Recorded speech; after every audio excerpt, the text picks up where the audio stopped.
Good afternoon. Today we are sitting in the office of CANNERGROW and we have a golden opportunity to interview one of the founders of the company.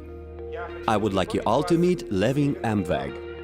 We know that you have an interesting story. In the past, you were a famous racer. Please tell our guys a little bit about yourself. It's intriguing to know more about you and the story of your life.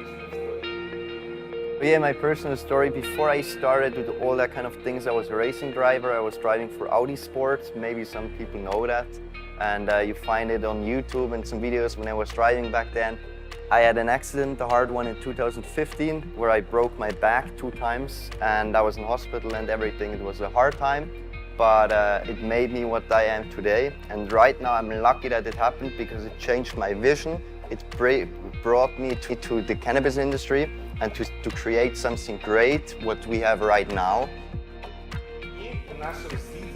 Both me and my viewers are curious on how did you come to the cannabis industry? Why did you choose this shape? Tell us more, please. So it was in 2017 when we were in America with my brother, you know, who came with the idea at the beginning, like, let's start a big facility, let's make it like the big boys. And we were at the beginning like, oh, but that's poor, why should we do it? And then suddenly, you know, we saw it with our own eyes and we were like, okay, when we get back to Switzerland, we start it directly. And that's what we see right now here, you know, it's so much planning involved, so much of a story behind all that kind of things, you know, when we were walking around in America, watching the facilities and seeing all that, and we were like, okay, we had the mindset to go back to Europe and build something crazy, you know, a state-of-the-art facility like no one else in Europe has. And I think it paid off. Well, I have another interesting question for you. We know that you work together with your brother and father. So is it a family business or something? Yeah, the family in the end helped a lot, you know. Without the family, we wouldn't be here where we are today.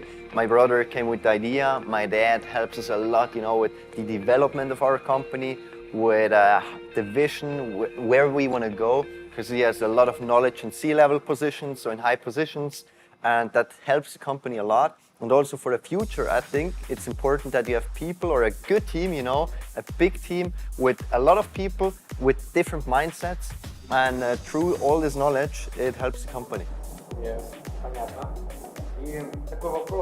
Here is one more question. How did you all enter this market? So how we got on this idea, you know, with everything to make it that big, it started with Severin, my brother, who is a grower at our facility. And it was all the time like we wanted to make it bigger, and also we know that cannabis can help the people a lot, you know. It has a lot of benefits for sick people, or it can, you know, help people with cancer or pain diseases, older people. And that was the idea behind all that, you know. It's the story behind cannabis, that it can help you, that we can help some other people. And also now, that was the same idea now with the community, that we just wanted to create something where we as a community can help others through cannabis. And the next question is the one I'm personally interested in. Now we are in Switzerland, and the whole world associates Switzerland with the highest standards of quality. And during our walk in your factory, we've noticed that your approach is very professional, almost perfectionist one. Is that your personal allegiance, or rather a Swiss mental thing? When we created it, you know, Switzerland has a high standard. You see it with the watches and stuff like that. So Switzerland is known for great quality.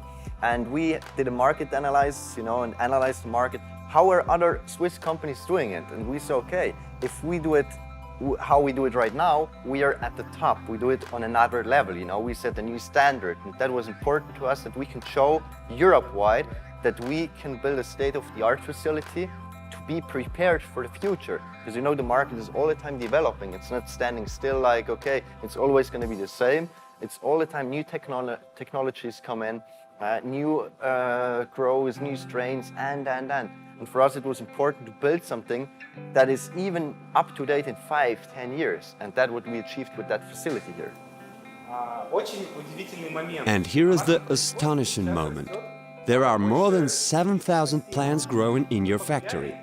We've been walking there and noticed that pretty small number of workers is required to serve such a great amount of production. How did it become possible? So in the end, with the state-of-the-art facility we have right here, we don't need that many employees, you know, because we automated everything we could. The irrigation, nobody has to press a button or open a valve or something like that. It's completely automated. You press once a button and the system takes over. The same with the lighting system, you know. It's fully automated. We don't need to care about anything. And that was important as well when we built and designed the facility, that we don't need 10, 20, 30 people in one room. That's why we have less employees, but invest more money to build a fully automated system. Nowadays, the European medical cannabis market is rocketing, and everybody admits that. A lot of community members are waiting for the German market to open, and it should happen very soon. Your production is expanding rapidly, and as we can see, we may say there wouldn't be any issues with the sales at all. No, you know, with the quality we have and with the facility behind it, everything, we don't see any problems why we don't get the products away. We have a lot of requests, so that's not our problem. And you know, we also focus on new products and new innovations, and that's why we are a leader in Europe with our facility and everything, and people watch at us, and it's awesome, and it's great to see the development of everything. It's really encouraging. And a lot of our guys have a question. Who are your current customers? We work with different countries, you know, at the moment it's Poland, Italy, Switzerland, Austria, and we mainly work with wholesalers at the moment. We are in deep talks with other companies in other countries to, you know, grow our network through Europe and also international. And we hope that within the next 5 years, you know, the whole brand, CANNERGROW, can be a global brand where people from America buy our brand, where people from India can buy our oils or whatever, and we want to grow together with the community, with you guys. In my hands, I'm holding a sample of your final product. And everybody is interested in how did you manage to adjust the release of your product that fast. It's not a mollage, it's a real CBD oil. A very popular product, as we know, and wow, we have only one question. How did you manage to release it that quick? And what are your plans for releasing products?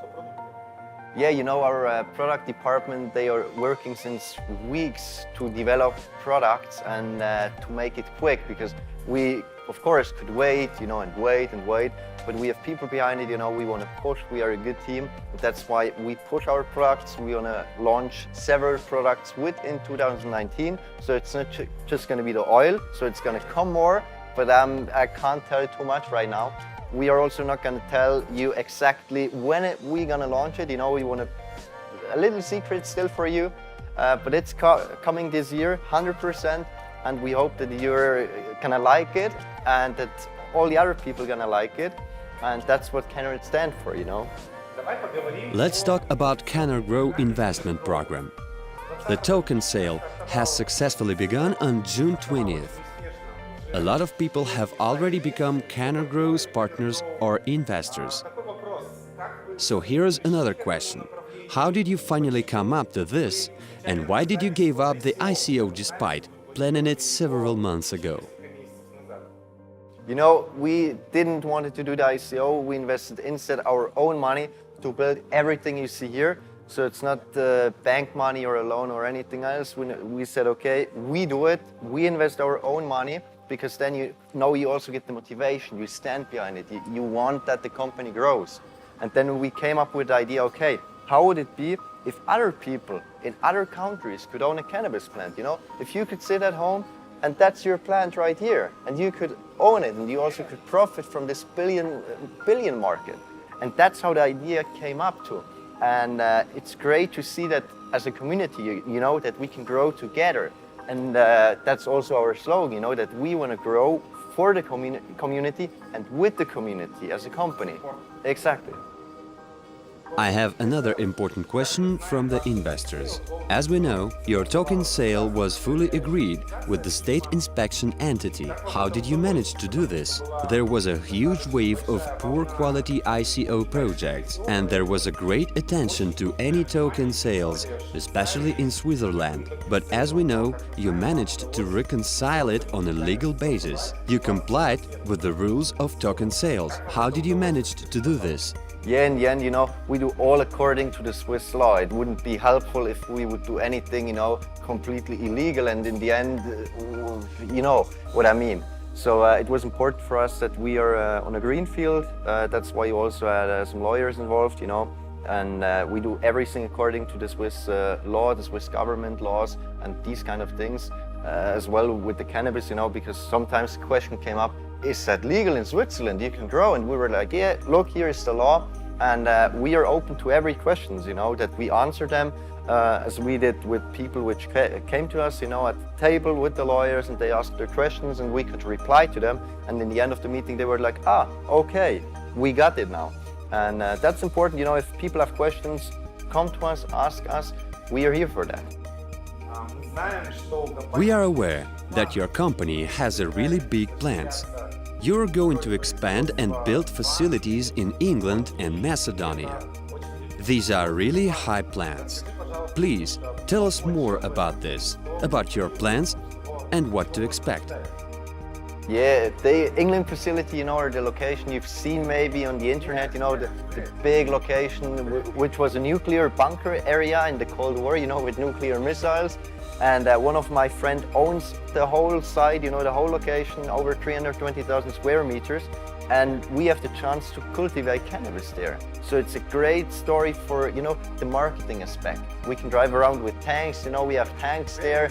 Yeah, of course, it's a great thing. And we are working right now hardcore behind it, you know, that we can make everything happen as soon as possible. And the same not Macedonia, but there we are a step further. So there we just wait for the go signal, or pretty much we have the go signal to build there a big greenhouse, you know. And with the greenhouse, we get GMP license. We can cultivate high THC cannabis for Germany, France, you know, for all the countries that need high THC cannabis. And that's a great business, you know. You make more money with it. So it's a win situation for you, a win situation for the company. And again, we can grow together. A few words about Macedonia. Macedonia, first of all, great country. We've been there, you know, we had some meetings with the companies for the greenhouse and the location and everything. And they also showed us, you know, the greenhouse they are building right now. And we would build our greenhouse together with them. So, you know, there is already experience in there. So they know how to do it. We can extract the THC oils there because it's a company from Red Bull or in the umbrella from Red Bull. So it is also a great aspect marketing-wise, you know, that we can present ourselves, a company with bigger companies.